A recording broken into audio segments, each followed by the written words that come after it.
बहुत प्राचीन समय की बात है। एक आर्षि थे, सत्यव्रत मनु, जो सत्य, धर्म और दया के मार्ग पर चलते थे। हर दिन वे नदी में स्नान करते, जप ध्यान करते और जल में तर्पण करते थे। एक दिन वे नदी में जल अर्पण कर रहे थे कि अचानक उनकी हथेली में एक बहुत छोटी सी मछली आ गई। मछली ने मानो मनु से विनती की, राजन, मुझे बड़ी मछलियां खा जाएंगी, कृपया मेरी रक्षा करो।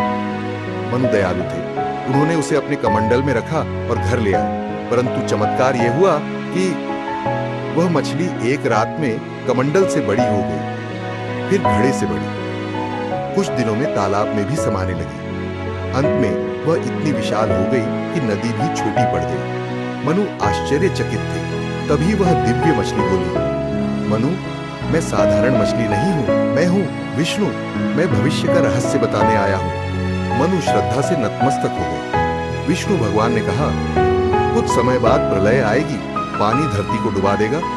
तुम एक विशाल नौका बनाना, उसमें सभी जीवों के बीच सप्तर्षि और आवश्यक वस्तुएं रखना। जब प्रलय शुरू होगी, मैं विशाल मत्स्य रूप में आकर तुम्हारी नौका की रक्षा करूंगा। मनु ने भगवान के आदेश को स्वीकार किया और नौका बनाना शुरू किया। समय बीता।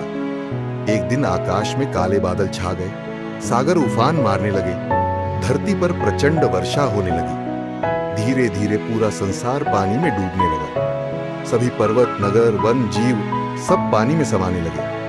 मनु ने भगवान के आदेश के अनुसार सप्तर्षियों को नौका में बैठाया, सभी जीवों के बीजों को सुरक्षित रखा और प्रार्थना की, हे प्रभु, अब आप ही हमारी रक्षा कर सकते हैं। उसी समय समुद्र में अद्भुत प्रकाश फैला।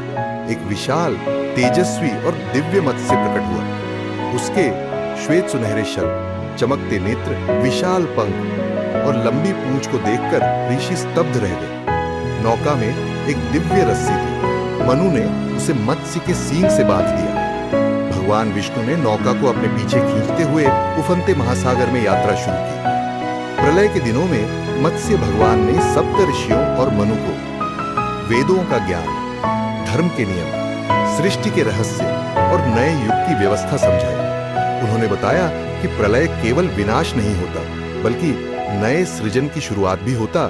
जब जल शांत होने लगा, नौका एक नए पर्वत पर रुकी, जिसे आज नौकांचल पर्वत कहा जाता है। मत्स्य भगवान बोले, अब नया मानव युग शुरू होगा।